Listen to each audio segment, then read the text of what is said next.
Welcome to Tell the Damn Story, the show that explores the many ways to navigate the successes and failures that aspiring and struggling writers face to make your journey that much easier. Hello? Hello? Hello, you out there? Yeah, It's time for Tell the Damn Story with me, Chris Ryan, and that guy over there is Alex Simmons, and we got Steve. What's up? We got Steve Garratt here, in case you couldn't hear all that. We got Steve Garratt all the way from, is it sunny or foggy over there? It's rainy Bristol. In the rainy shocking. Bristol, which is Absolutely in England. Shocking. Yes. England. I'm telling you, here. we go to no, I mean, just there are no links to which we will travel to bring you the quality. Well, and we get whoever we can, actually. Yeah, I mean, but, folks, we're just hoping Steve brings the quality because, you know, yeah, because you ain't getting it from us, right? Okay. Folks. All right. So this is the Garratt. show. Now, I'm going to introduce him because quickly, just so they know what they're. You got to stay around for this, folks. We're funny, we're silly, we're crazy, but you got to stick around for this episode, folks. Because Steve Garratt, I've known him for many years, and he's a writer, a director, a producer, an actor. He's just developed a company, well, not just developed, it's been around for a while, called Giggle Group. He's going to talk about that. He's going to basically, we're going to talk today about how one starts with a pen and a paper in a small office working for questionable individuals and eventually winds up working with major people, doing wonderful stuff and developing even his own shows, which, again, we're in the process of that, but he's just done it all, folks, and we're going to share as much of that information. And if you stick around till the very end, he might even share some practical steps for you pitching one of your projects. So let's get into it. Now, go ahead, Chris. What were you going to say? Well, I was going to say that Tell the Damn Story is a story about the creative journey, and we hope that shining a light on others' journey makes your journey easier. And today with Steve and all his experience, I think you're going to be able to find some advice that you can apply for your own creative journey from many fronts. We may hear something about an interrogation, and we may even look into some ink. If you hang around, you'll find out the answers to those things. So let's get to Steve, because listen, he's going to make a lot more sense than us. Segueing going on there. Yeah, we're segue are us. That's what I'm telling you. 300 and some odd episodes, we better be able to do that. So let's give him a chance to say hello. Hello, Steve. Hi guys, thanks for having me. It's Friday. Thanks for being here. I'm in the UK. I have a glass full of Ribena. Life is good. Ribena? You gotta expand on that. It's poor man's Ribena, isn't it? It's Vimto. So you know, like I'm sipping squash like it's the 80s here. There you go. For me, it's fresh apple cider from an apple farm from Alex's godson, actually. Oh, he brought some home. Yes. So, here, old man, shut up. There you go. I am honored to be the godfather of one of his boys, one of his two boys. That's cool. Yes. And a fine young lad he is too. Yes. But that's what Steve, we say. You know, I guess one of the first things we're going to do, and we'll keep it short because there's so much of Steve Garratt goodness to share here today. But let's give the folks a little bit of an idea of how we met. So why don't you start with where you were working when we met and how that hookup occurred? Yeah, okay. So well, I'll try and change the name to protect the innocent, as it were. Thank you. Bum. I was working for a graphics licensing company, which was a really weird place for me to be working. But I had been working for a motion capture studio at Pinewood Studios. I was an editor at the time, and I was kind of dabbling with producing and that kind of stuff. But I was bored, really, really bored. And these guys came in and they had this project called Extreme Zombies. And they wanted us to make a pilot for them. And, you know, because back then everyone thought motion capture, free animation, it's really easy. You just, you know, get some actors running around and stick a 3D body on it. And suddenly you can have zombies doing extreme sports. And I was like, well, you know, it's going to cost you £1 million. I mean, it's just like, that's what it would cost to do that from the ground up. So instead, I said to them, why don't I just write you a Bible, and we could write a graphic novel, and we could do some scripts, and we could actually put it together as a package. And that would be a much more interesting way of pitching it, rather than spending £1 million and then not getting anywhere. And they said, that sounds really interesting. Why don't you come and work for us? And I said, okay, I'll do that. And it turns out they had 13 other properties that because they were a licensing company, they had all these character-based properties that they wanted to break into television with. And it's really hard to do that way round. Start with the character that's already been licensed. So it's appeared on lunchboxes, it's been on T-shirts, it's been in Tesco's and Sainsbury's, and it's been in all the places. And then they want to develop those characters to give them a life and to give them a narrative and a story. But I was young and naive and foolish, and I just said, yeah, I can do that. And I'd never done anything like that. I'd done a bit of writing for theatre, my own stuff. But I'd never done anything like pitching a TV show and stuff like that. But it so happens that attached to that Extreme Zombies project already, and the reason that they said, yeah, go for it, was because I mentioned a graphic novel, and they'd already approached Alex about writing a graphic novel. So I turn up on my first day at work, and I get given Alex's Skype details and say, you need to call this guy because he's already working on it. And I'm like, oh, this is going to be fun. Turns out it was incredible fun. And yeah, we spent, I don't know, about 6 months working on that project, bouncing about, developing a way of working remotely. Like, we were so ahead of the curve at the time. Oh, were we? Absolutely. Writing outlines and chapters, and then pages, writing pages, bouncing pages backwards and forwards via email, doing very long Skype calls, and you very gently and carefully and wonderfully teaching me everything I ever needed to know about constructing stories, and being very kind when I made really, really dumb mistakes and really did really stupid things. But in a 1-year period, we wrote 13 Bibles, we wrote a graphic novel, and we took all of this to the San Diego Comic-Con. And we had an incredible time. That you introduced me to Stan Lee, which is still one of my go-to dinner time stories. When you're standing in the foyer at the San Diego Comic-Con, and Stan Lee walks in with his 2 minders, and Stan Lee waves to you because you're standing with Alex, going, Alex, you're with the right guy in the room. It's like, he's the guy. Everybody, Steve, everybody knows Alex Simmons. Yes. You know what I mean? And it's like, I managed, and Alex and Stan had a great conversation, but it was brilliant. And we got Fox Kids really, really excited about all the projects. They were going to scoop it all up. And honestly, at the end of that 1-year period, I thought I'd made it. Like, it was so there. It was just all there.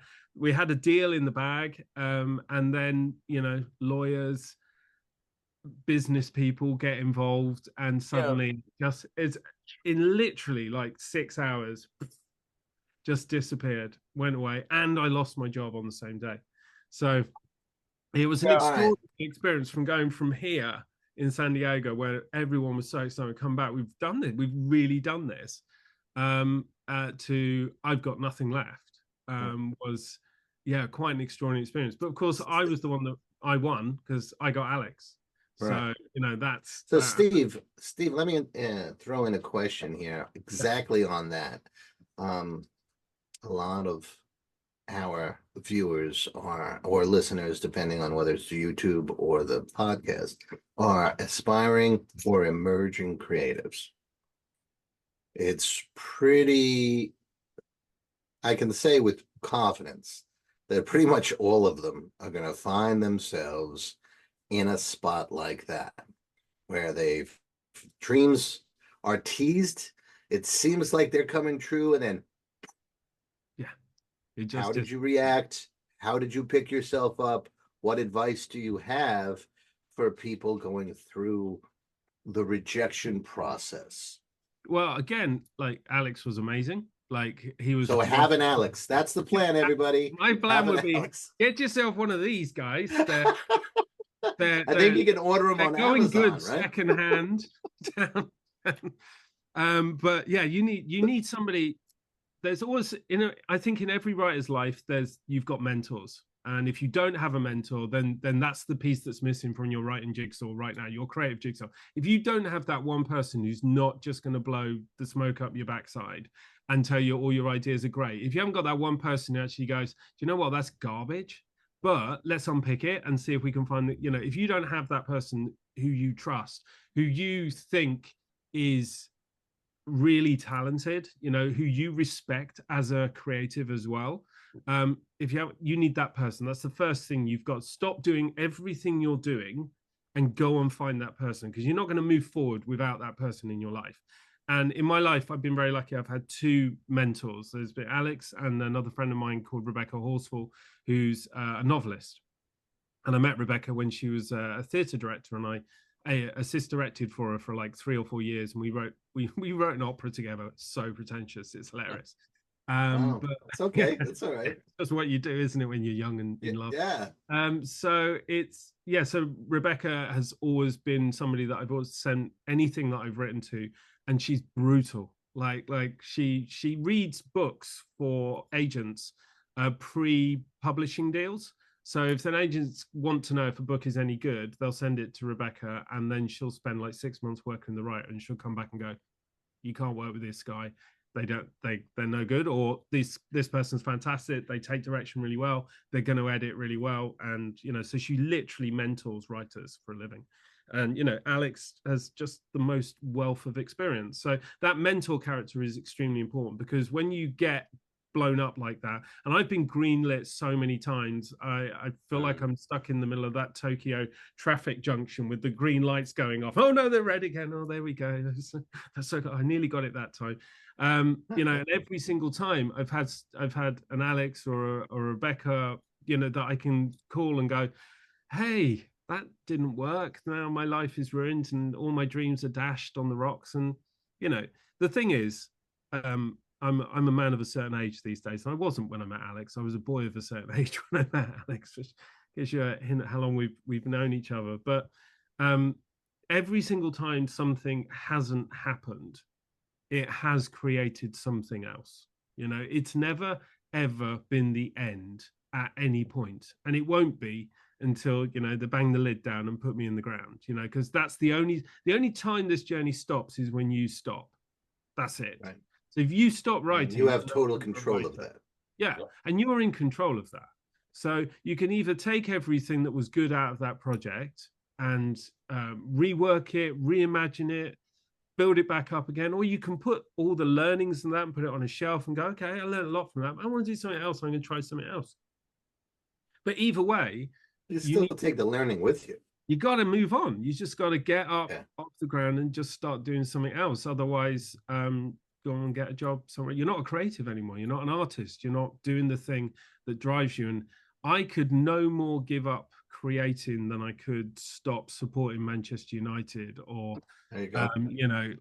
or grow boobs, quite frankly. It's like it is an intrinsic part of me. I can't not do it. I wake up with ideas. I have ideas crossing the road. I have ideas in my car, and I'll probably in this conversation we'll probably come up with some nonsense at some point, because that's what we do. And then you just decide what to do with it. So, you asked, what did I do afterwards? I went home. I told my then wife what had happened. She had a good cry. I went upstairs to my room. I sat down and I went, well, you know what? I've come up with 14 different ideas for TV shows in the last year. Why don't I come up with a 15th? And I sat down and I wrote that day, a 2-pager, a double-sider of an idea called Ancestral Warriors.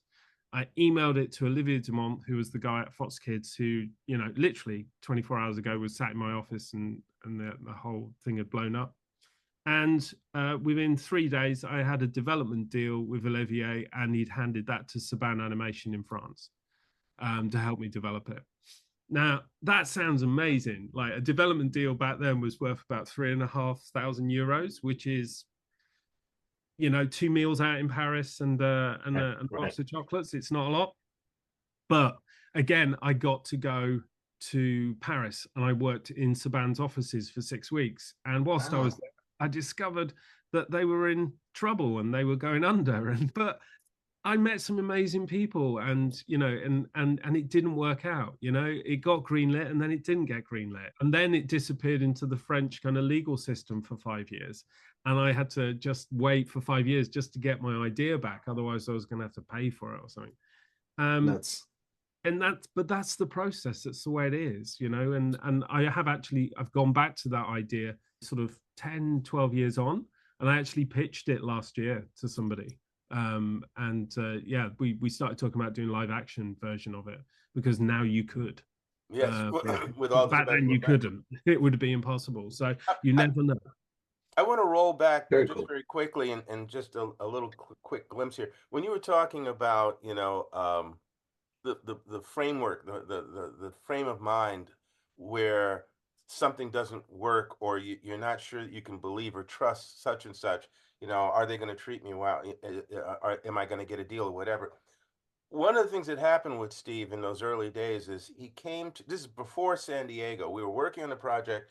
You came to New York Comic-Con. Yes. Right. You and another person who worked at that office came to New York Comic-Con, met me, my family at that time, my kids and my ex. And we were all hanging out at the con, and then there was a panel that we were doing in a bookstore in Brooklyn. Yes. Right. And it's predominantly, it's a community that's very influenced by African Americans and Africans. And so we're doing the book panel there, and it was Jamal Igle, and it was Professor William Foster, and there was a couple of other people from the comic book industry. And we were doing this panel, and Steve and his associate were standing off to the side, and there was this about maybe 30 people sitting in seats watching the panel. And we went to the Q&A section.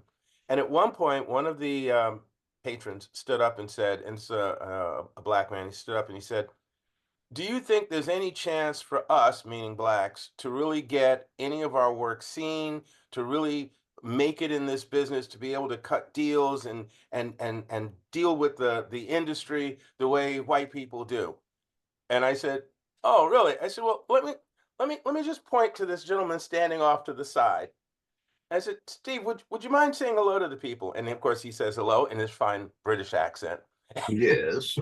And I presented him. I said, "Steve and I are working on a project. Steve is, as you can probably tell, not from around here." Right. I was conspicuous.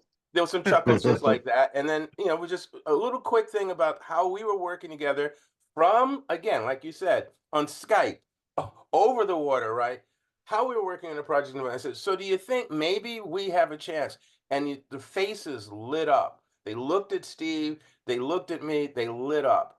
Because that was one of those moments when, no, it's not a wish, it's not a dream, it's not maybe sometime in the far distant future, it is now. And it's really about taking those leaps, taking that project that you have, that baby that you've created, and taking a chance on putting it out there to see what can happen. So that was one of the things, and that was really in the early stages of our friendship and our association, which then he has now commented where that went and how we're still connected as friends throughout a number of other things. So I just wanted to say that, again, it is very much about determining, do I stop here? Mm-hmm. I just got hit, I just got knocked down. Do I stay down, or do I get up and try again? And for some of us, if I can speak to a point that you made, they're like that project, that baby. Yeah, a lot of people talk about, I've got this project, I've got this baby. You can see on the wall there behind Ryan, there's a lot of babies on that wall, like they're pinned up there. And that I think is the first mistake a lot of creators make, is that they have that project which they invest 10 years of their life. It's their baby. It's their, that's that. I see that so often at Kids Screen, at MIP and MIPCOM and MIP TV when we're out there pitching it. You'll see the guys. Those are conventions, folks. They're all there. That's where you go and sell your ideas. And you see the guys, they're walking around and they've got their branded clothing, and they've got their hat, and they've got their plushie that they got made, and they've got their suitcase and their lunchbox, and they're going to go to their meeting at Netflix, and they've invested their entire life to get to that meeting. They're going to turn up there, and they've done it all for them. And that Netflix exec is going to look at all of that and just go, "Well, what do you need me to do then?" you know, like they've developed this project so far, and it's just so them, and it's so connected to them in every way, shape, or form. There's literally no room for any other creative to get involved.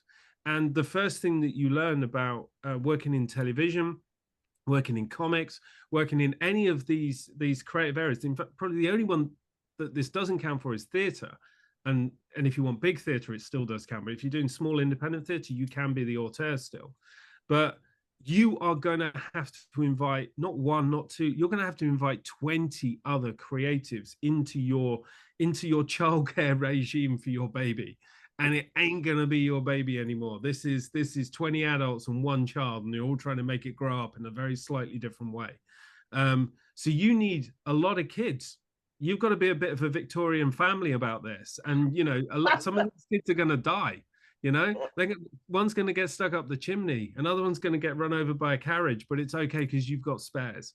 And, you know, it's okay to name your kids the same age as well. That's all right. It's okay. It's fine. You know, because if you lose people along the way, it's all right. As long as one of them becomes a doctor, yeah?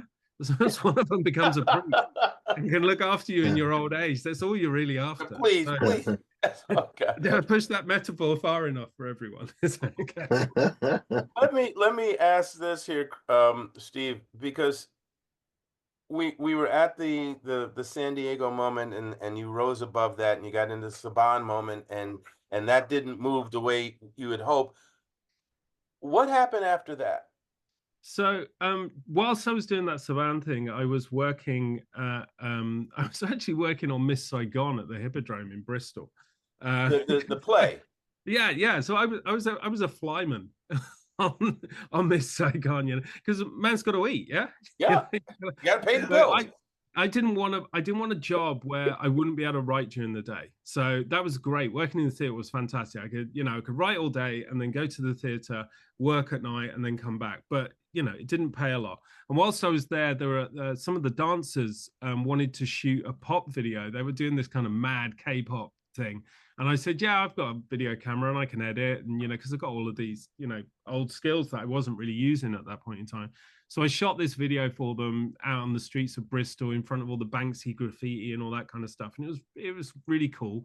And I phoned a couple of friends. We did some animation for them. And then I needed an edit suite to kind of finish it off because, you know, back then everything was on tape. It wasn't all digital. So you needed somewhere with the tape decks where you could sync the audio up. And so somebody put me in touch with a guy called Ben Hayward, who was an editor for a company called Sounds Commercial. And I went in and I cut this video. And while I was there, I was like, oh, I quite like this setup that you got here. Nice edit suite. You know, it was, and they were a live events, a corporate live events company. And I was like, well, I used to do a lot of editing and that kind of stuff. So I'll leave my CV just in case you've got some freelance editing. And I kind of imagined I'd do like a couple of days here and there, and it would supplement the money, and that would be fine. And what happened was the guy who ran the place, Chris Bradfield, he phoned me up, and he was just like, "You've got the maddest CV I've ever seen," because it had theatre production, theatre direction, opera. It had motion capture on it. It had licensing, graphics licensing. You know, you name it. I'd done it. I'd done it all. And he was like, "I think you'd make a really good creative director." And I was like, great, what's one of them? That sounds really fun.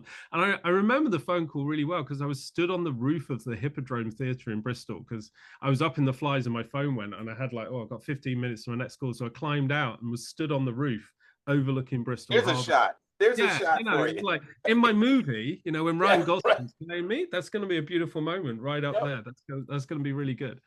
So we just had this lovely chat, and he was just like, I think you should come in and we'll talk about it. And basically, Chris has been my sort of, not my creative mentor. He was very much he kind of taught me how the corporate world ran. Because I think up until then I've been a bit snobbish about that and not wanting to get involved in that side of things. Well, you were an artist. Yeah, well, I wanted to be an artist. I'm a rock star. Yeah, there you go. I'm not going to make lift music. I want to fill stadiums. That's what I want to do. So, but Chris, you know, he took me under his wing and he really taught me, he taught me how to pitch. Really did. And that is a useful skill when somebody who's good at pitching teaches you how to pitch, and suddenly you understand how to hold a room and control a room and to take people on a journey and tell a story that by the end of it, nobody's got any questions, because they're all just sat there going, I just want to know where to sign. What do we, like, you can get people really excited. And it turns out I was really good at this, like really, because I could tell a story and I could paint a picture and I could get people really excited about the weirdest things, like really just random, strange things that you have to do in the corporate world. So he took me on as creative director of the company, and they never had one before. And I kind of worked there for like 4 years as a creative director, and we turned that one edit suite into 5 edit suites, 2 graphic suites. We had a studio downstairs. We used to shoot green screen, turned it into a really big deal. And I kind of got to the point where I was like, I think we could do more of this. I think we could do TV. And I suddenly realized that I've got all these TV ideas, because throughout all of this, working full time, I was still writing. That was key to me. Like, I would write every weekend. I'd write in the evenings.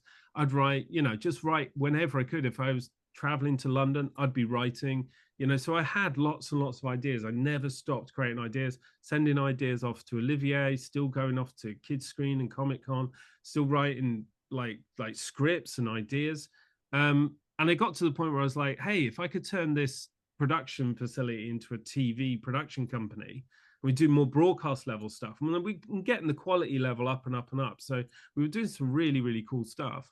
I reckoned, we could be making TV programs with these guys. They're really good guys. And so I put that proposal to Chris and Sarah, and unsurprisingly, they said no. I was like, let me take this part of the business into the center of Bristol and I'll run it. And we'll go. And, weirdly enough, they said no. And having run my own business now for 18 years, I can totally understand. I can imagine me saying yes to no, you'd never say yes to that mad person. But it made me go, okay, fine, I'll do it myself. Because naivety is a wonderful thing. So I was like, fine. And I literally quit my job, went home, again, made my ex-wife cry. And there's a theme here, isn't there? Yeah, I'm picking up on it. Yeah. I mean, she got me back 1 month after I set Giggle up. She was like, oh, that back office that you're using for the edit suite, and where you were, we're gonna need that for a nursery. So that was great timing. Yes, I think that was about 6 weeks after I quit my job and we set Giggle up. And I was suddenly in the position where, oh my God, I'm going to have a baby in 6 months. So so then we had to get offices, and that wakes you up. That changes you. Sure. Baby's a whole different situation. Chris has 2. Chris has, well, not babies now, but had to. Yeah. They're really hard to edit and very difficult to rewrite. Yeah, absolutely. And there's a big difference between real babies and creative babies. That's right. Oh, yeah. Speaking of which, could you explain Giggle Group? Okay. So the Giggle Group. Yeah. So the Giggle Group is my baby, I guess. It's my big baby. So we founded Giggle like 18 years ago now. It's a teenager. It's grown. It's turned into an adult. It's getting ready to vote. The point of Giggle was I wanted to get a bunch of creatives together that could do the corporate work really easily. We could make some money, and then we would use that money and we'd invest it in short films and independent filmmaking and short animations. And I just had this really naive idea that you could work this side of the fence and develop on this side of the fence. And it sounds good on paper. Yeah, it really does. And like I did the maths loads, and I can promise you, I tried for 10 years, and it's so hard, because it's so hard to run a business. It's really, really difficult, and it's really hard it's even more difficult to run a creative business where you've got to keep everybody excited about good products. So you've got to go and find good work. You don't want to be doing garbage all the time, just stack them high, sell them cheap. And obviously, I always end up doing really ambitious work. I'm never, I don't That's settle. you, but that's Yeah, you. you know, it's like this go big or go home attitude that's haunted me all my life. It's like, I could do this small, but instead, let's do it at the O2 with lasers. Hey, well, you were standing on top of the Hippodrome. I mean, come on. You know, that's how I take phone calls. You know, Yeah. that's right. I'm climbing on the roof. Yeah. I will say one thing about that line of thought. One area where it's kind of worked, not consistently, but kind of worked, is in the film industry. In that, and I think of in particular John Cassavetes, who was a B- film actor. He was a great, really good actor, but he did a lot of B and B- films, which he then took some of that money and put it into his independent film projects. So, you know, he would do Scarface or something like that, not the one with Pacino.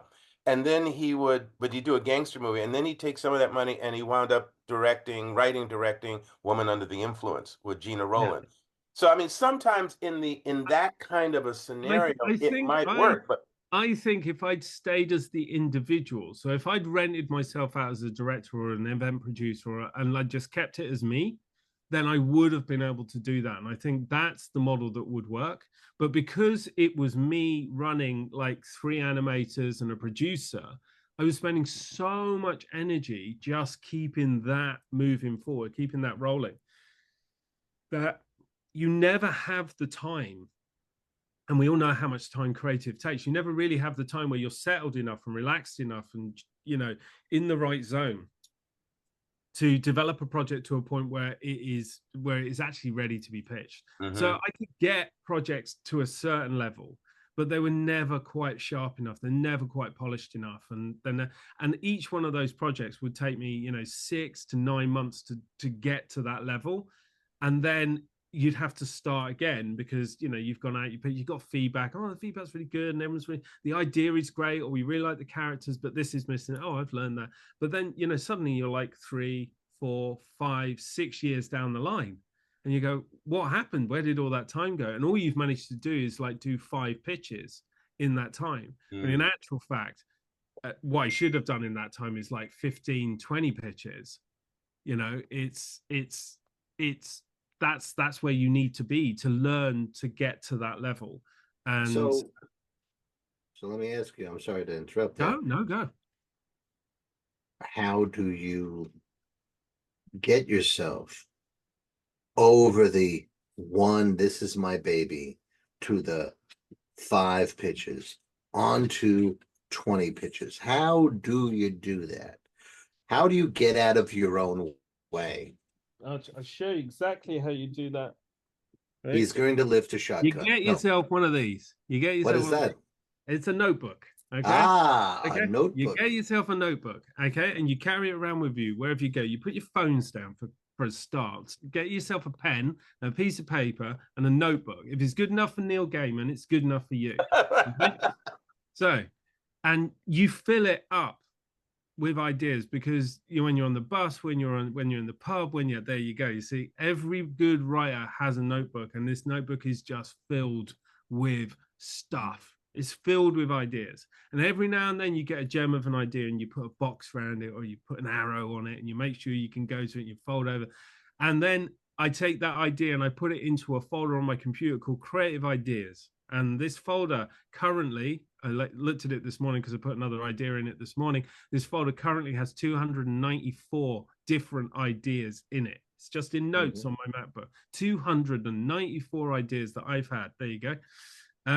Now, that out of those 294 ideas, there's probably, 50 of them are actually worth developing. But I absolutely guarantee the other 240 of them, I can take bits of those and add them to some of those other ideas. I'll be joining some of these things together. Now, all of that stuff, I just let fester. It just ruminates, it just sits there. And every now and then, one of these just keeps coming back, it just keeps coming and knocking on your door. And that's the point where you go, okay, I know what Chris is going to say. Yeah, we're going to start getting interested in you now. And then you start developing that. But I might be developing 4 or 5 of these at the same time. Right. I'm never developing one idea, because you go to an idea, you get excited about it, you put some energy in it, and then you get that point where you go, oh no, this is crap. But it's not crap. It's just you've got tired. You've just the initial kind of burst has gone. So go and get excited about something else. I'm a shiny new thing kind of guy. So every time I go back to an idea, it has to be a shiny new thing. Okay. But that's great because it means every time I've got the energy, I'll go and buff it up again and I'll get excited about it again. It becomes my new favorite toy. But over a 2-year period, that means I might come out with like 8 or 9 really solid ideas that I'm genuinely quite happy with. And then I'm like, okay, which one of these? So I've probably got enough time in my life to do 1, maybe 2 scripts a year, you know, like realistically at the moment. Although we'll talk later, but I'm changing that. That's the big part of what I'm doing. I've reached 50 now and I'm making some decisions that are going to put me in a better place. But up to now, the last... We're laughing at you, Stephen. You young whippersnapper. Whippersnapper. He thinks he's old. 50. So the last 10 years, I've managed to write 2 scripts a year. Which isn't a lot, but I'm only doing development, and that's been featured. Well, you're only 50, you know? Yeah. I mean, Alex has been 53 times. So, you know. I was confused when he said it was his 53rd birthday. I was like, that's what it is. He only goes up to 50 and then he starts again. That's I didn't even have a beard when he was 53. I can't remember that. Wow. You've mentioned since we got into the pitch scenario here, and again, just to round this for folks who are going, what hasn't he done? So you actually have all of these skill sets, but you've predominantly been a writer, director, producer. Yeah, predominantly been a writer, director, producer. Well, you know, again, the thing is, you're always writing, which is great, right? Yeah. But you've also... if people ask me what I do, I'm a writer. If you look on my LinkedIn, it says I'm a writer. But it also says that I'm the founder of Studio Giggle, and I run a virtual production studio as well called Distortion Studios here in Bristol. So I'm a writer who directs, you know, and I've never been that interested in directing other people's stuff. I was always wanted to direct my own stuff. So I kind of limited myself in that respect, because I was like, I could go off and direct other people's stuff, but do I really want to invest all that creative time and energy developing somebody else's idea when I have 290 ideas that I genuinely believe in and it really excite me? So I want I would be happy if I get through this life and I manage to get one of those things made. That's going to make me happy. So when I'm not doing all of that, I'm making, I suppose, what you call corporate videos, but they're very high end stuff. So they kind of just below kind of commercials. But they tend to be like for massive live events. So I've just come off a series of live events, which was done in London and Singapore, and then back to London. It's like 6 live events. The main screen for the main live event that we did in the Raffles Hotel in London. Imagine what that place is like. It's like insane. It's the old war rooms in London. You would love it, Alex. It's literally the old war rooms where Churchill and everybody used to do all of their kind of. When I get there, take me. I will. I'll take you around. It's amazing. The screen in that was 35 meters wide.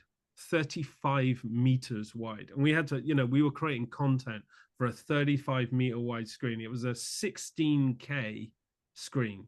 16K. Wow. That's a lot of Ks. There's more Ks than anyone ever. Yes, that's special Ks. Yes, you can't see that many Ks. You're right.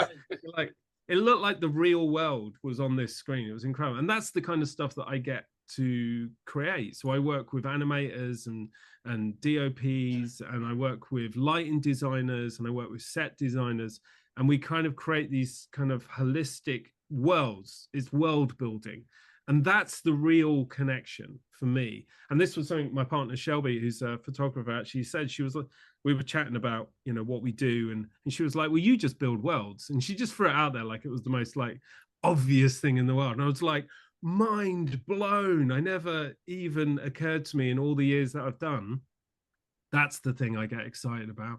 That's why I flip from idea to idea. That's why I can go and do these kind of mad corporate events, because in my head, I'm building a world into which all these really dry private equity guys walk in and do their power. But to me, it's a world that I've created an environment, and everything is connected. And when they move across the stage, the lights move in a particular way, and the backgrounds change, and the world moves with them.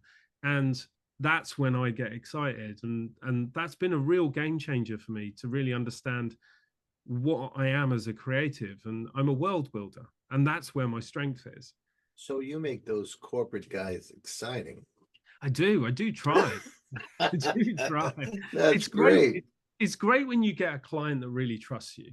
Like, and for anyone out there who wants a creative life and they'd actually like to earn some money, don't be snooty about this, because you can get to do some mad stuff if you find the right clients.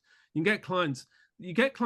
There are people who work in these big, well, this is a private equity company, but there are people working these kind of PYC and these kind of consultancy firms, and they are desperate creatives in themselves, but they don't get any opportunities to express it apart from this one event that they're in charge of every year. And then you walk in and you're like this kind of, I've got pink hair and nail varnish and tattoos and stuff, and they're like, you're not like anybody else we get to play with for the rest of the year. And you're like, yeah, and and they go, yeah. And suddenly you have toys. Yes. We got some toys back here, but we can make this really cool for your guys, and they're going to feel really comfortable, but it's also going to have a bit of rock and roll in it. And as long as it's really attached to the narrative, like you don't lose track of your purpose, your role, your function, what you're supposed to be doing here, as long as you can always link it back to the space and the ambitions of, what is the information we want to convey? What's the story we want to tell? There's no difference at any of the books that are behind you guys here. What is the story we want to tell? How do we want to tell it? What artists are we going to use to convey that story? Because that will add meaning. So each time you get the right lighting design, the right set designer, the right graphics operator, the right animation, the right videos, each one of those is a layer that builds up, that creates meaning. And that's the world that you've built. And that is an amazing experience as a creative when you stand in that room and you see it all happen around you. It's as fulfilling as anything that I've done. It's incredible.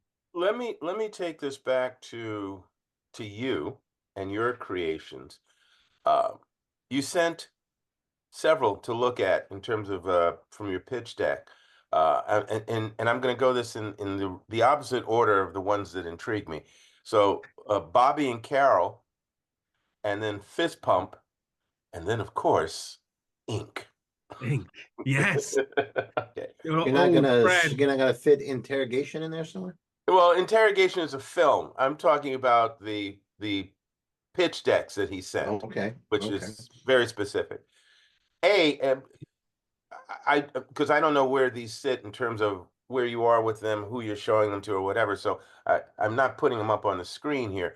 But Bobby and Carol, Fist Pump, and Ink, three very different properties. Mm-hmm. Thinking about how you stated how you over 290 some odd ideas and sort of like squirrel and what do I work on next? Which order did these things fall in terms of your creative experience over the past few years, and where do they sit now? Okay, so Ink is the closest I've ever had to a baby, and Alex knows this. So he's setting that one up. He's like, I know you've got a baby, and I know it's called Ink.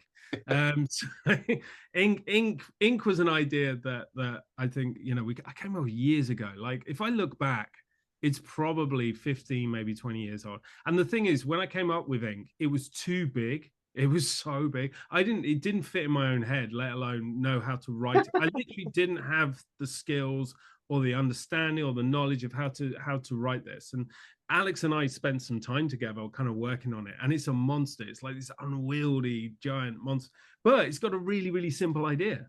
And it actually came from that San Diego Comic-Con when Stan Lee was up on the stage, and he turned around and said, somebody asked him a question about how he comes up with the idea for superheroes. And he goes, well, all the great ideas for how you create a superheroes have been done. There's been no new ideas in the last 30 years. And I looked at Alex, and Alex looked at me, and I'm like, challenge accepted. The gauntlet is thrown down. Absolutely, Stanley. I see your challenge and I accept it. So I went away, and honestly, I think I must have sent Alex probably, I don't know, 30, 40 ideas. And I go, I think I've got it, Alex. And Alex will go, well, no, actually, that was done in comic book number 42 when the red arrow in play. And you're just, and this one was a cave painting. And yeah. like he literally knew every single one. It was like, I was going mad. I was at the end of my tether, and then obviously the last one I sent him, because why would I do another one after I got it right? The last one that I sent him, Alex was like, oh, actually, no, I don't think that's been done. That hasn't been done. Yeah. And then we both sort of sat there, right? Great, we've got a device now. We've got a thing. So, but we had no story, it had no world, it had nothing around it, but we just had this unique invention, how to create superheroes in a way that had never been done before. And so then I must have come up with like 10, 15 versions. Alex came up with some ideas for it as well, and we bounced loads of things around, and then it kind of, I had to put it to one side for a bit because work got really challenging for a while, and then we came back to it, and then really, I didn't manage to tackle ink until I did an MA in screenwriting, and that was over COVID.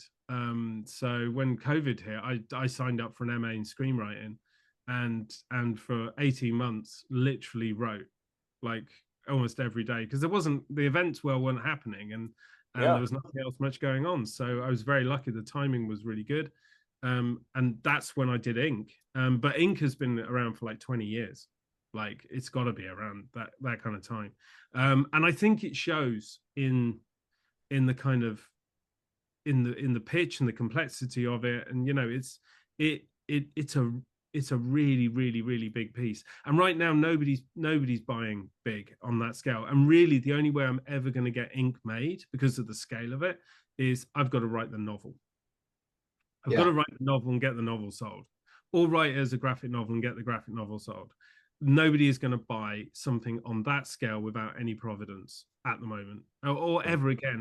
They're just not gonna. It's just not the way the world is set up. So if I could get a game made of it, or I got to tell you, somewhere someone's going, challenge accepted. It can't be done. And without, I wouldn't even give it to them. Without going into the details of it, that's your choice, not mine. What I can tell you is the little bits that I was able to spend some time with. One, visually arresting. I can see this as a captivating graphic novel or comic book series, series on some streaming, or a major movie. I can see it. Also, the possibilities for story are rich, whether it's a novel, or a novel told in short stories, or whichever format you go in. Fascinating. But that print, that prose situation, I think would make people yearn to see a visual version of it. I agree with you massively, Ryan. And what I'm doing right now, because I've set myself a challenge this year of writing one short story every month, and that was inspired by your good man there. So I thought, I haven't written prose, and I'm sat around here going, that'd make a great novel, but I've never written a novel, or even attempted to write a novel. So I thought I'd start with short stories, because it fits the time and space that I have, and it's creativity that I can do. And what I'm loving about it is when you write a script, when you write a Bible, an outline, a series arc, and then a script, and all the work that goes into writing a script, that's a year and a half, and you've done 20% of what's required to get that project realized. 20%. When you write a short story, you've done 100% of what it requires to get a project realized. It's like, there it is. 100% to have the story, and then in the grand scheme, it goes down in percentage as the next thing is to get it placed. Yeah. So you know, you have control over the short story, and it's satisfying to get it done. Then part 2. Yes, but you can put it out on something like if you're in a position, and I am lucky in this respect, I don't need to make money off these short stories. What I need these short stories to do is to teach me what I don't know about writing. And so sharing it with my mentors, sharing it with you know, with the wider public, getting feedback, you know, just I could self-publish on Substack. That's exactly where I'm going to go with it. So I've set up my Substack, and I'm working on, I'm going to get all 12 of them written. I'm not doing anything till all 12 are written. Then I'm going to go for an edit process. You'll be getting some copies, you know, like I'll be getting feedback. I'm going to work on 6 of them, and then I'll get those refined, and then they're going out on Substack, and then I'll get some feedback from that. But whilst that is happening, I'm also working on stories from the world of ink. Okay, so there is now in my creative folder, there's another one which goes, oh, that would be a nice little short story set in the world of ink. That's set in the world of ink. And so the idea is that I would create this collection of short stories set in this world, which may link together, may not link together. It's not the story of ink.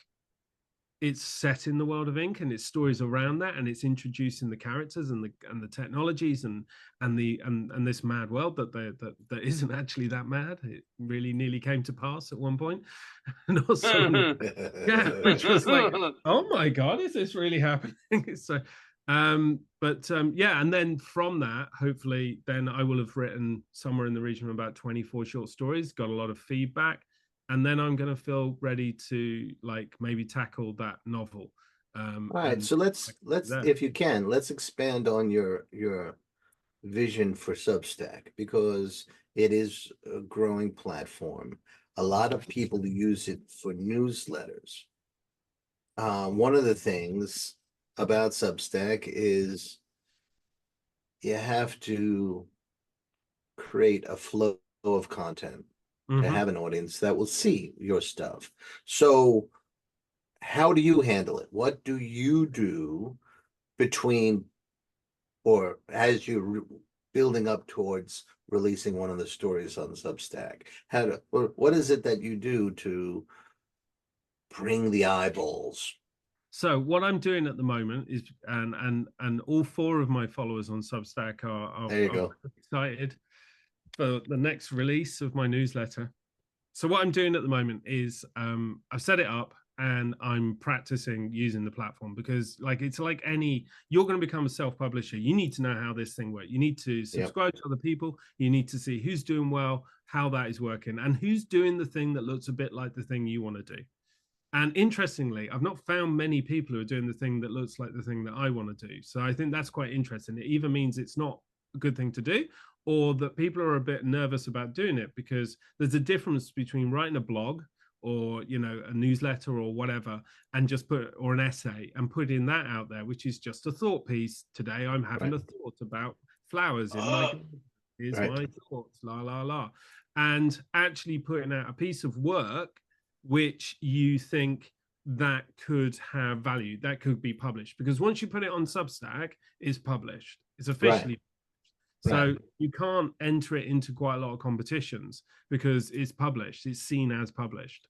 So you've got to be very thoughtful about that. So I'm at the moment, I'm weighing up should I enter competitions, or should I just self-publish and build my own audience? And my experience with competitions from script writing, from screenwriting, is they're nice. Like, they're a bit of a dopamine hit. They're a really expensive way of being told your script's not crap. But quite frankly, they're a little bit pointless. So, you know, I'm currently, Ink is on the red list on TV pilots, sci-fi. It's number 3 on the red list. That's really good. There's 19,000 scripts get submitted to that. So it's number 3. And TV pilot, and that's because it's won. It's done semi-finals. It's won a competition. It's done. You know, it's actually done that on five accolades, what they call accolades. But that's because it's been scored in 5 scoring competitions, and that's pushed it up. The guy above me's got 34 accolades. So he spent the best part of £2,000 putting his script at the top there. It's the only way. Like, that's what it would have cost to do that, and I ain't going to spend that kind of money. So I've got it third on the list with 5 accolades, which I think is a pretty good return. That's okay. But guess Very what? Nice. It means nothing. It means I can sit here and say that. I can put a post up on my Instagram or put it on my Substack. Right. That I script there. But nobody's going there. Nobody's going to look at it. And even if they do, they're not going to phone me up and say, "Hey, Steve, can we make this script?" That's not what's going to, that story never happens, because That's not the thing you should wait for. no, well, I'm a bloke. Right? I'm a If someone guy called you, that who would be lives in nice. Bristol, you know, like then, oh, Steve, we're going to fly you over to LA because you're the guy, and that's going to, that doesn't happen. They just go to their mate who's in LA and say, "Hey, we've read this great script on Substack and or on the Red List, and you should write something like that because we quite like it." And they're just going to ask their mate to do it. So I got to jump in here for a quick moment and say that you're right, and guess what? You never know, because I actually have been in a couple of situations, not a plethora of them, but of actually more than a couple, a few situations where I did get a phone call and I'm suddenly somewhere that I never expected to be, having nothing to do with the Machiavellian plan that I came up with. It's just click, click, click, and suddenly here's a check, start talking or start writing. Yeah, so yeah, you cannot depend on that unless you do have a Machiavellian plan that's working beautifully. You cannot depend on that, but it is a part of the game. But I think going back to something that was said earlier in this interview is if storytelling and writing is what you live and breathe, if it's who you are, if you cannot not do it, then that's your commitment, that's your passion, that's your dedication. And you've got to find a plan and ways to allow you to do it, including being a fly guy, having to take a phone call on top of the Hippodrome. You know, I'm going to say the reason you get those phone calls, the reason you got that email is because of the volume of work that you put out into the world. And that's how I see Substack. That's what I see the opportunity here. If I'm writing all this stuff at the moment, it's all sat on this computer that I'm talking to you guys on, and like the rest of the world can't really see it. I've literally just put my own website up there, and this is all part of like growing this audience thing. So I've, as a writer, I'm going to go out into the world as in terms of prose, in terms of novel writing, it'll be SM Garratt. And I've created a website which is called smgarratt.com, and on that I'm going to put the kind of blog posts and newsletters and stuff that I'm writing for Substack, which is mostly about the absolute awful horror of trying to be a creative, and how every single day you wake up, you're racked with guilt because you haven't written, or you spent too much time doing something else, or you're constantly beating yourself up because you're not achieving at the level you want to achieve, and all of these things that you do that get in the way of doing the one thing that you really should be doing today, which is another 1,000 words of that short story that you absolutely promised yourself you're definitely going to write this month. So it's a place for me to put at the moment all of that kind of just turmoil that goes on inside your head as you kind of fight yourself to actually achieve the creative thing that you can do. I know I can do this. But so, ladies and gentlemen, if you've enjoyed Tell the Damn Story, hit the like and subscribe, and then go and search out Steve's Angst the Damn Story, which is why what have I done? This world. Yeah, there's a lot of that going on, but it gives you something to write because it externalizes some of that stuff and it gets it out of my head, and then you see people responding to it and they go, "Oh yeah, that's what I feel like." And it's very similar to this. It's like, but one of my favorite podcasts is the Meg LaFaux, the writer. She wrote Inside Out, and she does a brilliant podcast. Oh, what is it called? I'm just check on my phone. I think it's called Better Than Tell the Damn Story. No, it's not. It's not. But what's wonderful about it is the screenwriting life. That's it. What's wonderful about it is that Meg is somebody she's won Oscars, and on this podcast, she's literally going, I hate myself this week. Everything I've done is crap. Like, and say, oh my God, I did this pitch. It was such garbage. And, and she literally is bearing her soul. And you kind of you listen to it and you just go, oh, thank God it's not just me. I'm not alone. Yeah. To that end, I want to just kind of put a button on one of the things you said before, which is said, some clown in Hollywood is going to read number 3 on the red list and say, "Hey, can you do it for hey buddy, do a version of it for me." Many aspiring writers won't send their stuff out in the world because of that fear. And you clearly don't fear that. Can you explain to everybody why you don't fear that? Don't fear your ideas getting stolen. Because Victorian children. That's right. That's right. Have 82 kids. If Tommy gets hit by a carriage, Tommy too can take the trash out. It's fine. Like, Steve, you sound like believe in yourself. You have to. I back me, and I know that if somebody paid me the compliment and stole my idea and made a massive Hollywood movie out of it, like, well, great. I'm going to enjoy suing them. It's going to be that's going to be a good roller coaster for everyone, and I'm going to make some money out of it. So thank you very much. So you have your ideas protected. Well, as soon as your work is out there, that's your idea. You prove that. If somebody steals it off the red list, it's there. It's like, well, you can track that. They know who went and saw it because you have to log on, and they can tell you whoever's looked at your it's all trackable. That's the point. That's beautiful. That's beautiful. Yeah. So please do. That would be great. It saved me all the bother of actually having to go through a creative process, and I could still make some money out of it. Let us jolly back to the I don't know what that phrase means. Let's get. You're trying to get all English on us, aren't you? No, brother, no. But here we go. So there's Inc., which is a wonderful world, as Chris spoke about, and I, of course, know how I feel about it. But then there is Bobby and Carol, and there's also Fist Pump. So just talk a little bit about each one of those two, because they're very different. Do you want the true story of Fist Pump? So Fist Pump is a reactionary. It's okay. I'm going to tell the true story, and you can decide whether you edit this out or not. Okay. So, okay. Here we go. So don't judge me because it was a while ago. But anyway, I love you, brother. Don't worry about it. Okay. We were at MIP, and we were Kids Screen in Miami. And a bunch of us, all creators, guys who run Irish animation company called Cavalier, amazing. Some Dutch friends of mine who work in broadcast. We got a house together in Miami, in this big Miami house, and it was way cheaper than staying in the hotels. And we'd all had a really tough day. Like, we'd all been out pitching and, everyone trying to get a deal and, just like slogging your way, go and see Sky and go and see Netflix and just, getting the nods. And Disney are always the worst because you have to meet them just outside the toilets. And it's just like, horrible, hate pitching to Disney.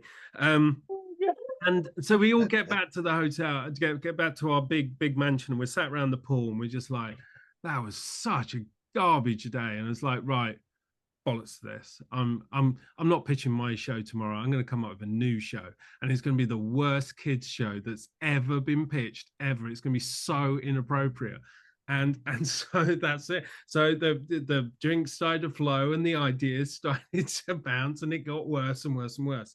And I came up with this idea called Fist Pump, which was about giant pneumatic fists that children would fire at each other. Let's leave it at that. I mean, you fill the gaps in for yourself, but it wasn't appropriate.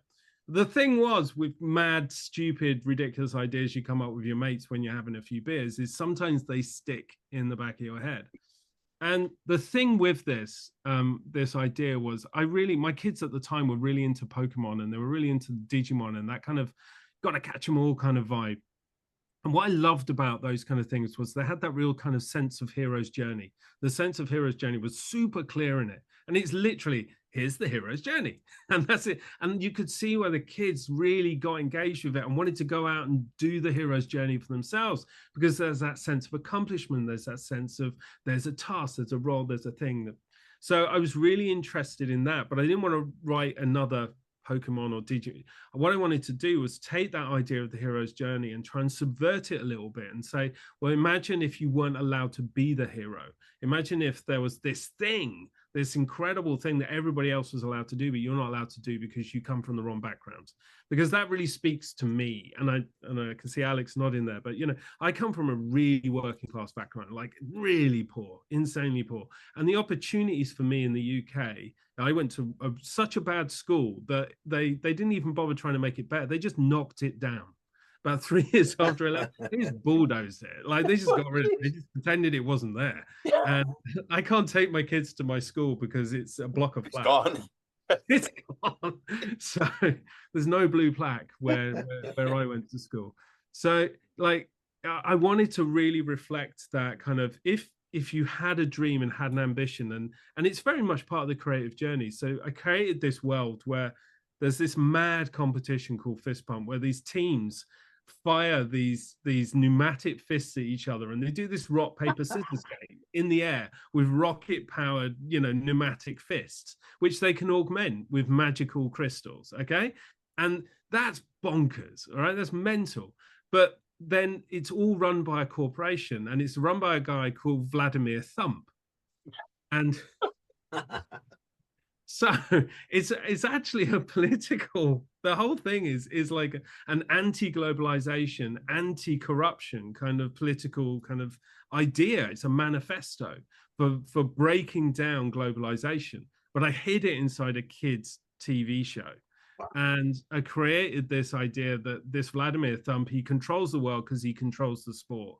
And you can't break into this sport. And these kids, they find this antique fist, and they rescue it and they rebuild it, and they start battling in underground fist pump tournaments, and they do the impossible. They go from being orphans living on a scrap heap on a crappy island to competing in the finals of the Fist Pump World Cup, and in the process undermining Vladimir Thump's global empire and bringing it down around them and freeing the world. That was that. And it's classic me. It's like, could I make it any bigger and more impossible to make? And sponsored by McDonald's. Yes. Yeah, if only I could get a global sponsor. Like, why won't anyone buy? Why wouldn't Disney buy into this? What is it about this project that makes them feel uncomfortable? Wow. Could it be? Yeah, that's fantastic.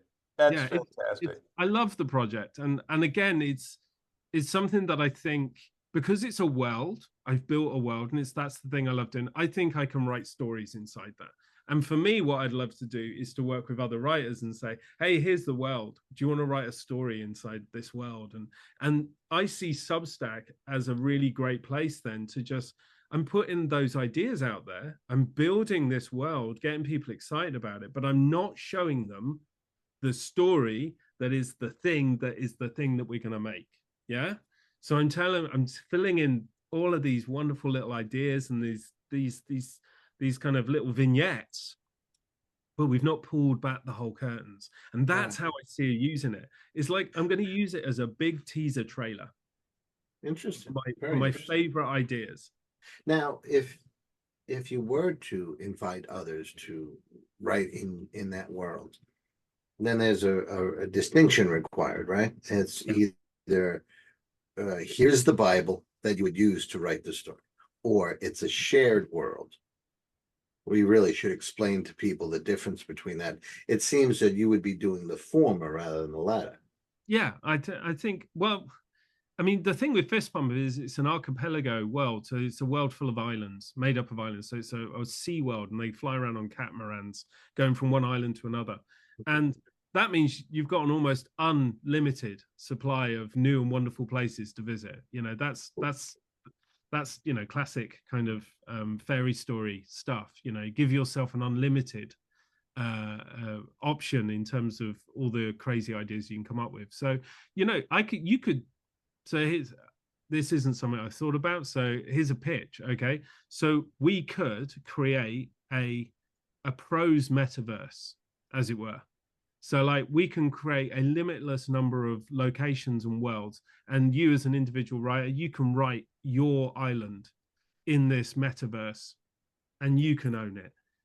But they play Fist Pump.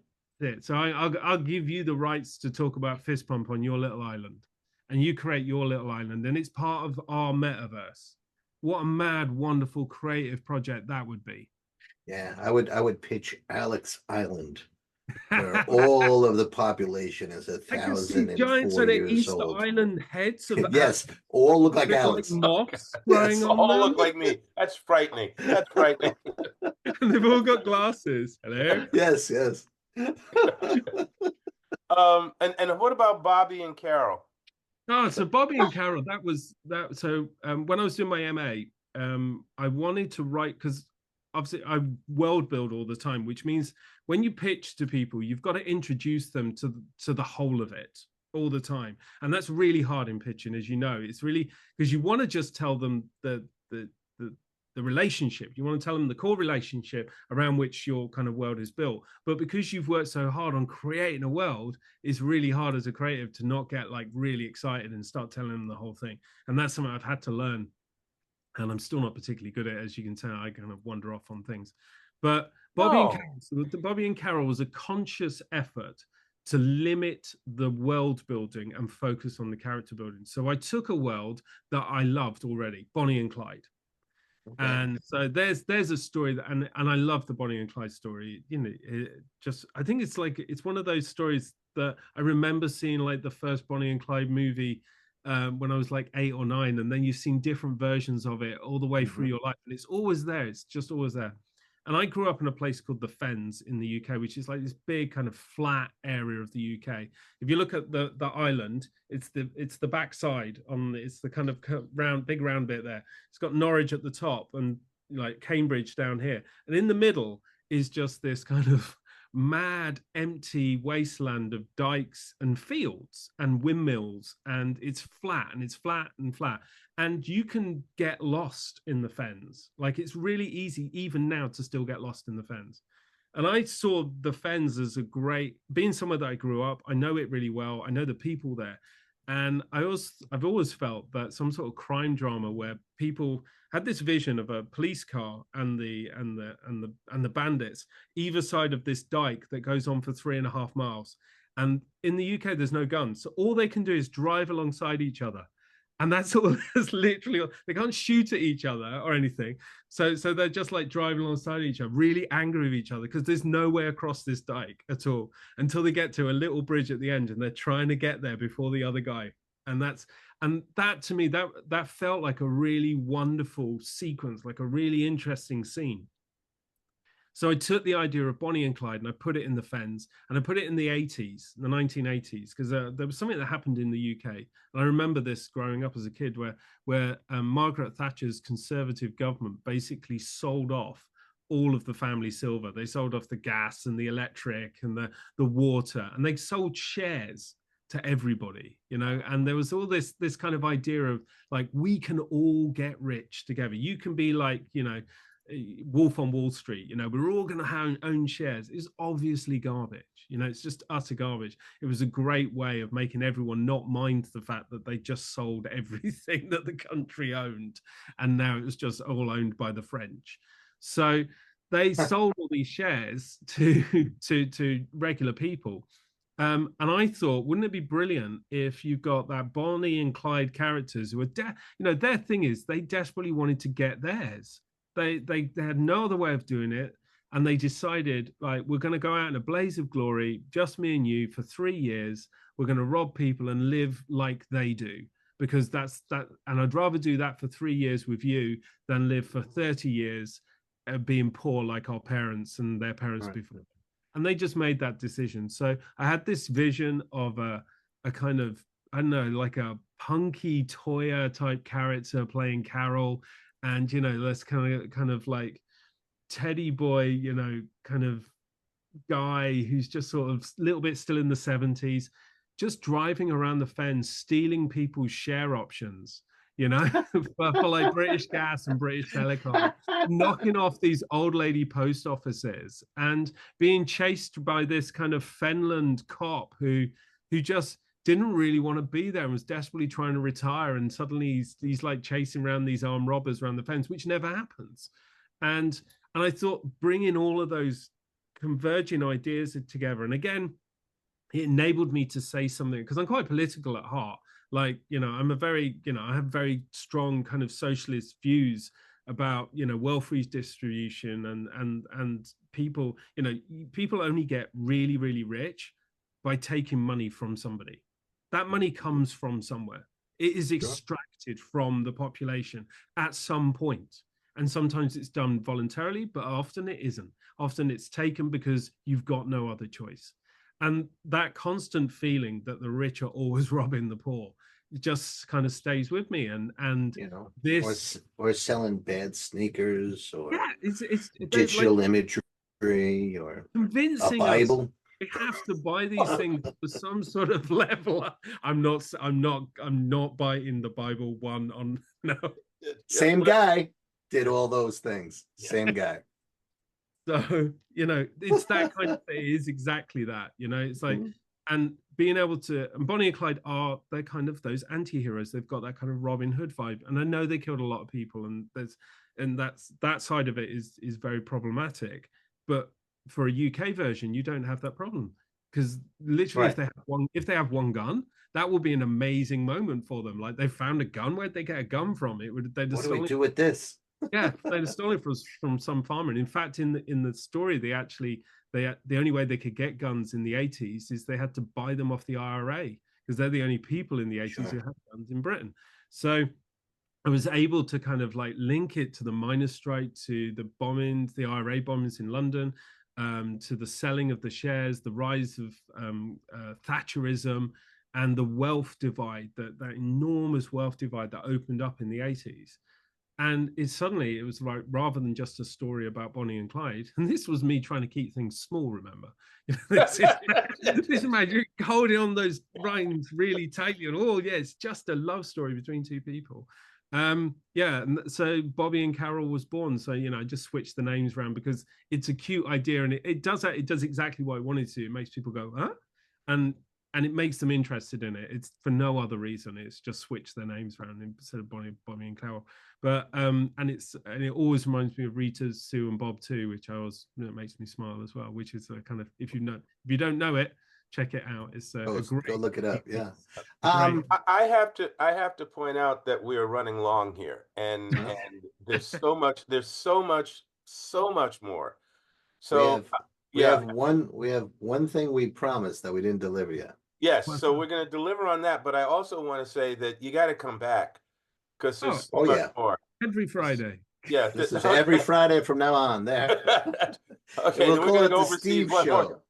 Just be all three of us. You guys, I'm going to start pulling stuff out of you guys as well, because I want to know more about your stuff, Ryan. So. Well, there you go. We promised to tell people. Yeah. What interrogation is. It's my movie. Talk about it. Actually, we have two promises. So there's what's that's right. Well, that's the one I remembered. Look, there's almost so much in there, Yeah. But that's why there's two of you. You only have to remember one thing each. Right. Yeah, right. That really helps. I hadn't thought about it that way, Batman. Okay. So what's interrogation? Okay, so interrogation. So we coming out of lockdown, we'd been doing a lot of kind of virtual production work for our clients because nobody was doing live stuff. Virtual production, big LED screens, tracking cameras. It's like green screen plus, if you don't, and you see in a lot of Marvel films, they used the Mandalorian is the one that everyone talks about. All those amazing stage sets, but all the kind of backgrounds are just a big LED screen.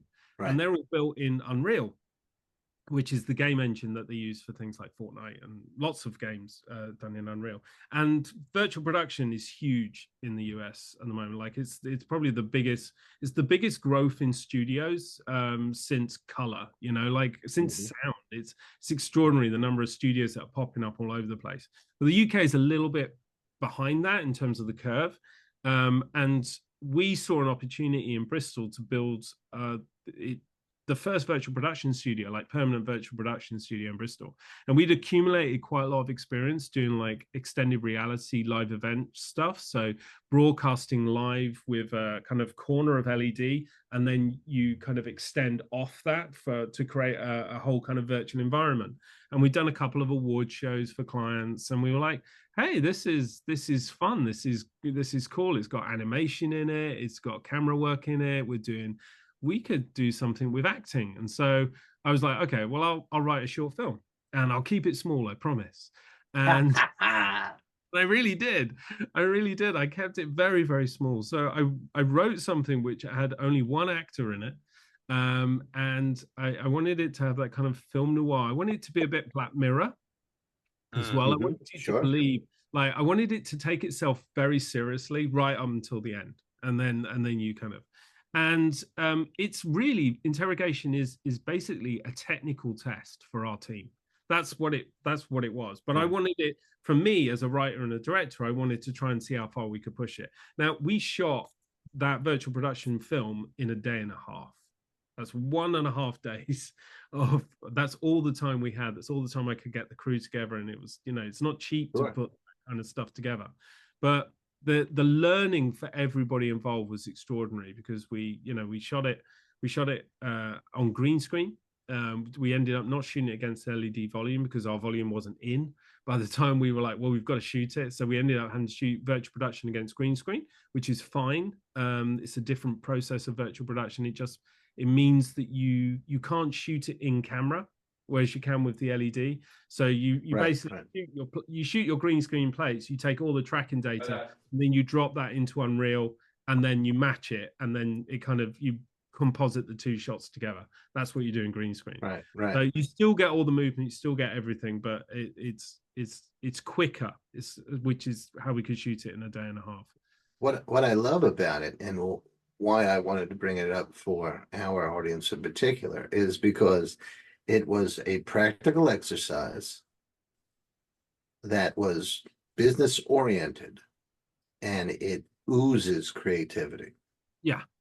So that whole idea that no matter what you're doing, you can infuse your creativity without losing your mind, although you do that, when you're world building, God bless you.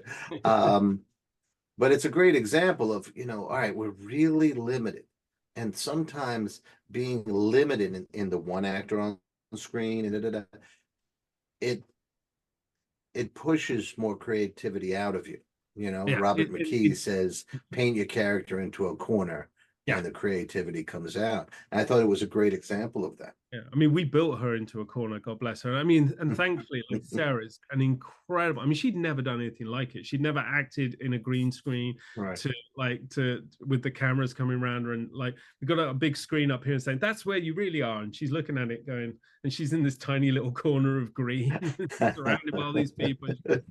That's where, okay, I get my head around that. And it was a great experience for everyone. So it had a really strong practical application, and then we were able to take it out into the world and put it into competitions, and it even won a couple of competitions, which was that's beautiful, which was extraordinary experience and great fun. And it was actually part of our pitch to raise some funding from the government for the virtual production studio in Bristol as well. So it became a really important piece of the puzzle and helped us move forward. Was that successful? Did you get those funded? Yeah, we got the funding. So the studio's up and running now.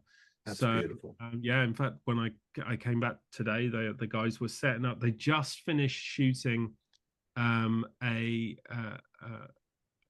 for the Alien film. So they've done a pastiche of the new Alien film that's come out. Some of the guys there who are really into prosthetics and kind of VFX and stuff. Romulus. Yeah. So they've done a Mickey take of that, and it looks really, really, really good. That's cool. So they've been working on that while I've been doing real work. So okay. We made a promise that we don't have time now to come through on, so we're gonna have to make up for that. I'm gonna have to beg 5 minutes from you at another time to record that, so that we can add that to this episode. But we got to go now because we also have another interview coming up shortly. But Steve, you will be back because there's so much more that I know we could share. And yes, you can pick our brains, what's left. Yeah, I want to do that. Yeah, yeah. definitely would. And so, also, it's funny, you're several hours ahead of us, but it looks bright and sunny there, whereas Chris seems to be. He's like, did you notice that the room got dark during the of course. Yeah. When we first started, the sun was just slamming through the window. And all your books were beautifully lit. It effed off or clouds came, but I can't see from here. So it just had to watch my room get darker. Yeah, it's really the only thing now is this one light off of the right side of your face. But yeah. But anyway, we got to go. So you're going to be back. We'll make quick arrangements to make that happen because I love talking to you. And like I said, there's so much more we can do. Thank you so much. Thank you. Thank you. Thank you, Steve. I look forward to speaking to you again. And if anybody wants to say, what is the takeaway here? I would argue that what Steve's life is saying to us all is do. Yes. Get your ideas and go and do. Follow the white rabbit and just say yes to everything. White. No, there you go. It was really a positive conversation. Appreciate it. Yeah. Right. Okay. So, what else should people do, Chris? You should hit the subscribe and the like button, and go and check out all of Steve's stuff, and come on back Garratt, here. What is it? smgarratt.com. smgarratt.com. That's Garratt, not E-double-T, the way you Americans spell it. That's right. Garratt. Yeah, as opposed to Garratt. Yeah. It's Garratt. Garratt. Garratt. I'll drop the link in the comments area so people see how it's properly spelled. Okay. Yeah, maybe I'll get a follower on Substack. That would be great. We already got another one. You'll see it when you go and check. Okay, take care, everybody. Love you. Right, bye. Peace. Thanks.